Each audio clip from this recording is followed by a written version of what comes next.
Kepolisian Resor Bungo mencatat terjadi 269 tindak pidana sepanjang tahun 2020 dengan jumlah penyelesaian tindak pidana sebanyak 201 kasus.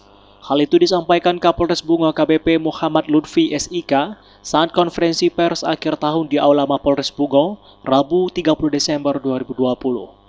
Pers mengatakan 269 tindak pidana ini dari 15 jenis kejahatan, di mana angka kasus pencurian dengan pemberatan atau curat menduduki ranking pertama dengan rincian 83 kasus. Jika dibandingkan tahun 2019, Kapolres Bungo AKBP Muhammad Lutfi menyebutkan jumlah tindak pidana di tahun 2020 menurun signifikan. Sementara itu penyelesaian perkara di tahun 2020 meningkat 74,72%. Jika dibandingkan tahun 2019, hanya 59,10%.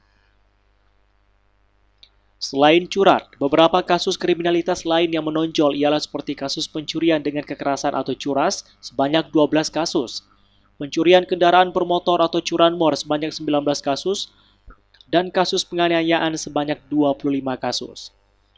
Sedangkan untuk kasus narkoba selama tahun 2020, Polres Bungo berhasil mengungkap sebanyak 70 kasus. Kapolres Bungo AKBP Muhammad Lutfi mengungkapkan secara garis besar angka kriminalitas di wilayah hukum Polres Bungo terjadi penurunan. Sementara untuk kasus narkoba meningkat dari 59 kasus di 2019 menjadi 70 kasus di tahun 2020 dengan 66 kasus sudah diselesaikan.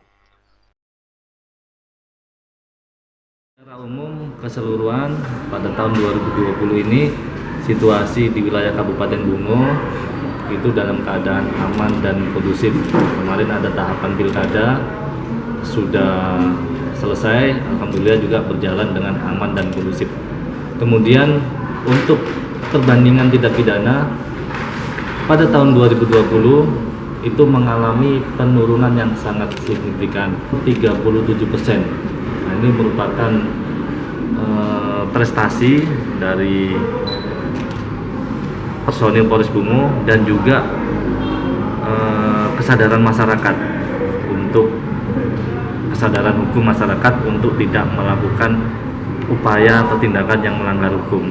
Jadi ini adalah keberhasilan kita bersama, sinergisitas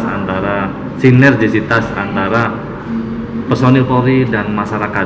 Jadi personil Polri-nya itu mencegah agar tidak terjadi tindak pidana melalui kegiatan-kegiatan pencegahan, baik itu patroli, kemudian sosialisasi dan pembinaan masyarakat, sedangkan masyarakatnya sendiri taat hukum, mengerti akan hukum.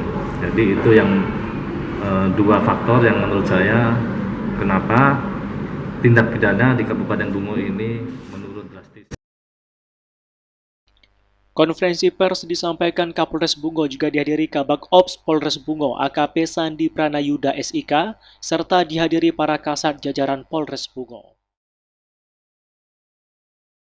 Muara Bungo, Redi Bawarni, Bungo TV.